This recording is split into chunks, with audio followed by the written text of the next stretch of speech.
પુણ્યના ઠેકાણા નથી કે દેવગુરુ શાસ્ત્ર શું કે છે એને વાંચવું, એને વિચારવું, એવું વખત દિવસના 4 કલાક 5 કલાક લેવો તો એને પુણ્ય બંધાય, ધર્મ તો નહીં.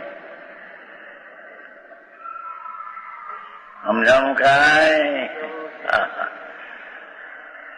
આટલી વાત બહુ એટલો એ વખત ન મળે, પુણ્ય કરવાનો વખત ન મળે તો ધર્મ તો ક્યાંય રહ્યો.